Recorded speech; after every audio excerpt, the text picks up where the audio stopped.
কাছে বা দূরে দেশ বিদেশ যে যেখান থেকে ভিডিওটা দেখছেন সবাইকে আসসালামু আলাইকুম। কেমন আছেন সবাই? আলহামদুলিল্লাহ আমরা ভালো আছি। তো আমরা একটু বাহিরে আসছি, বাহিরে একটু বের হয়েছি। তেমন জরুরি কোনো কাজ নেই। আমরা কোথায় যাচ্ছি ভিডিওটি দেখতে থাকুন ইনশাল্লাহ, তাহলেই বুঝতে পারবেন। বাহিরে বের হয়ে দেখি প্রচণ্ড রোদ। এই রোদের মধ্যে কি আর বলবো, আমি বের হতে ইচ্ছা হচ্ছিল না, তারপরও বাবা ছেলে দুজনে খুব রিকোয়েস্ট করতেছিল, তারপর ওদের ইচ্ছায় বের হয়েছি। আলহামদুলিল্লাহ মোটরসাইকেলে বসেছিলাম, তেমন গরমও মনে হয়নি আর রোদটাও মনে হয় তেমন গায়ে লাগে নাই, সুন্দর বাতাস লাগতেছিল। আর এই রাস্তার উপর দিয়ে সুন্দর সুন্দর গাছ আপনারা দেখতে পাচ্ছেন। এই গাছগুলো দেখলে অনেক বেশি ভালো লাগে, আর অনেক সবুজ পাতা বের হয়েছে গাছে। তারপর আমরা চলে আসছি, এই তো কাচ্চি ভাইয়ের কাছে খাইতে চলে আসছি। দেখি কি কি অর্ডার করব, এখনও বুঝতে পারছি না। তো আমার ছেলে দেখছিল কি কি খাবে, সে কি অর্ডার করবে। তোর বাবাও দেখছিল, বারবার বলতেছিল কি খাবা, কি অর্ডার করব। আমি বললাম তোমার ইচ্ছা, তুমি যেটা খাবা আর কি। বাইরের খাবার আমি খুব বেশি পছন্দ করি না, তারপর ওদের জন্য আমারও আসতে হয়, আমাকে ছাড়া তো দুজনের কেউ আসবে না। তোর বাবা বারবার বলতেছিল বাবা তুমি এটা খাবে ওটা খাবে, তো বলছে না বাবা না, আমি এসব খাবো না। কি খাবে? তো সে কাচ্চি খাবে। তারপর সে বারবার বলতেছিল 7 আপ খাবে, ওর এটা ইচ্ছা, একবার কাচ্চি একবার 7, ও এভাবেই খায়। তো এখানে 7 আপ ছিল না, তারপর বাইরে থেকে ওরা নিয়ে এসে দিয়েছে 7 আপটা। তারপর আমি আর ছেলে দুজন ওয়েট করতেছিলাম, ওর বাবা পাশে ছিল। আজকে বলতেছিলাম তোমার কেমন লাগছে বাবা? বলতেছে মাম্মি ভালোই তো লাগে, আমি এনজয় করছি। একটু একটু করে কথা বলতেছে আর বলছে বাবা বাবা স্যার আমার একটু ভালো লাগে না, বাবা এসে বসলে আমার আরও বেশি ভালো লাগবে। তারপর বাবা কাছে এসে বসলো, আমরা ওয়েট করতেছিলাম যে খাবার নিয়ে আসবে, ওয়েটার কখন আসবে। এর মাঝে আমরা একটু গল্প করতেছিলাম, তো খাবার নিয়ে চলে আসছে। এখানে আমাদের ছিল কাচ্চি, তারপর ছিল প্লেন পোলাও, আর সঙ্গে ছিল বিফ রেজালা। তিনটে খাবারই খুব টেস্টি ছিল, তার মধ্যে বিফ রেজালাটা অনেক বেশি টেস্টি ছিল। আর এখানে কিছু সালাদ ছিল, শসা পেঁয়াজ এইসব আর কি। তো ওর বাবা চাচ্ছিল আয়েশা হাত দিয়ে একটু উঠে খাওয়াবে, কিন্তু না, সে নিজে নিজে হাত দিয়ে খাবে।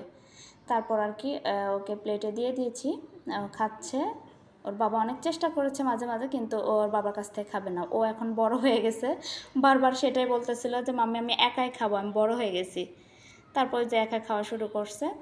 এর মাঝে আমি আবার একটু ভিডিও করছিলাম, তারপর আমিও আস্তে আস্তে খাওয়া স্টার্ট করে দিয়েছি। ওর বাবা আমাকে উঠাই দিছে, আমি তো এক হাতে মোবাইল ছিল, আমি একটু ভিডিও করছিলাম। ওরা খাচ্ছে, আমি ভিডিও করছি, এর পাশাপাশি আমিও খাওয়া শুরু করে দিয়েছিলাম। খাবারগুলো মাশাআল্লাহ অনেক টেস্টি ছিল। যদিও আয়াস প্লেটে যতটুকু খাবার আছে ও ওইটাই কমপ্লিট করতে পারবে না, ও অনেক কম খায়, ভাত বিশেষ করে খুব কম খায়। ও শুধু একটু ফ্রুটসটা বেশি খায়, ভাত খুবই কম খায় না বললেই চলে। যারা ওর স্বাস্থ্যটা দেখলে সবাই বুঝতে পারবেন। অনেক চেষ্টা করি, তারপরও ছেলেকে কিছুতেই খাওয়াতে পারি না, খাইতেই চায় না। তারপর আমরা খাওয়া দাওয়া করছিলাম, তারপর মাঝে মাঝে একটু এপাশ ওপাশ একটু ভিডিও করে নিয়েছি। দেন আমি খাওয়া কমপ্লিট করে তারপর আমরা বাসার উদ্দেশ্যে রওনা হয়েছি। আমার বাসা থেকে একটু দূরে, 5 মিনিট সময় লাগে মোটরসাইকেলে। হেঁটে আসতে পারতাম, কিন্তু ভাবলাম না, রোদ, হাঁটবো না, এর জন্য মোটরসাইকেলে আসছি। আর এই যে কত সুন্দর সবুজ সবুজ গাছ, দেখে মনে হয় আসলে গাছের নিচে বসে অনেক সুন্দর ভালো লাগে। রাস্তার মাঝে মাঝে যদি এরকম গাছ থাকে সবারই অনেক ভালো লাগবে, রোদ একটু কম পাবে সবাই। তারপর বললাম একটু আস্তে আস্তে চলো, গায়ে একটু বাতাসও লাগতেছে, ভালোও লাগতেছে। একটু আস্তে আস্তে আমরা বাসার দিকে চলে যাচ্ছি। আয়াস বলতেছিল মাম্মি বিকালবেলা আবার আমরা একটু বের হব। আমি তো বেশি একটু ঘোরাফেরা করতে পারলাম না। বললাম বাবা এখন বাহিরে রোদ, আমরা আর বেশিক্ষণ ঘুরবো না, এখন আমরা বাসায় গিয়ে একটু রেস্ট করব।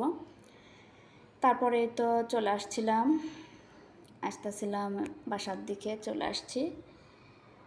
ক্যামেরাটা আমি এভাবে ধরেছিলাম যে ওর বাবার হেলমেটটা অনেকটা উঠে গেছে। কিন্তু বাসার দিকে চলে আসছি। অনেক সুন্দর সময় কাটলো, তো বাসায় আমরা চলে আসছি। অনেক সুন্দর সময় পার করছি, 3 জন মিলে অনেক এনজয় করছি আলহামদুলিল্লাহ। আয়েশ এখন চাচ্ছে ও বিকালে আবার বের হবে। ওর বাবা বললো ঠিক আছে বাবা, সময় করে তুমি আমি তোমাকে বিকালবেলা আরও একবার নিয়ে বের হব। তো আজ এ পর্যন্তই। যে যেখান থেকে ভিডিওটা দেখছেন সবার প্রতি অসংখ্য দোয়া ভালোবাসা রইল। আমাদের জন্য সবাই দোয়া করবেন। ভালো থাকবেন, সবাই সুস্থ থাকবেন। আল্লাহ হাফেজ, বাই বাই।